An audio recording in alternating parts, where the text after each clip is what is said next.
गिबि मन्त्री डक्टर हेमन्त बिश्व शर्माया बारग' एमएलए खरेन्द्र बसुमतारीखौ खौरां लाहैदों। एबसुनि आफादगिरि दिपेन बर'आ साबायखर जासिदों। एबसुनि आफादगिरि दिपेन बर'नि खावलायनाय बादियै आसामनि गिबि मन्त्री डक्टर हेमन्त बिश्व शर्माया दिनै रौता सारियालाव थानाय एबसुनि बारग' आफादगिरि जांख्रिथायारि दैदेनगिरि बारग' एमएलए खरेन्द्र बसुमतारीनि नखराव थांनानै खौरां लाहैदों।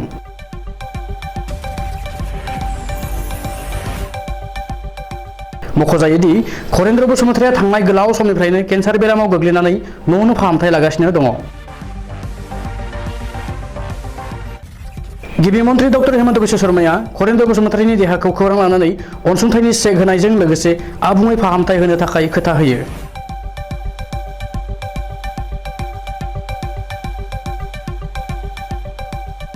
खावलायनाय लेखायै खौरां लाफैनायनि थाखाय मिरु एबसुनि आफादगिरि दिपेन बर'आ आसामनि गिबि मन्त्री डक्टर हेमन्त बिश्व शर्मानिसिम साबायखर बावदों।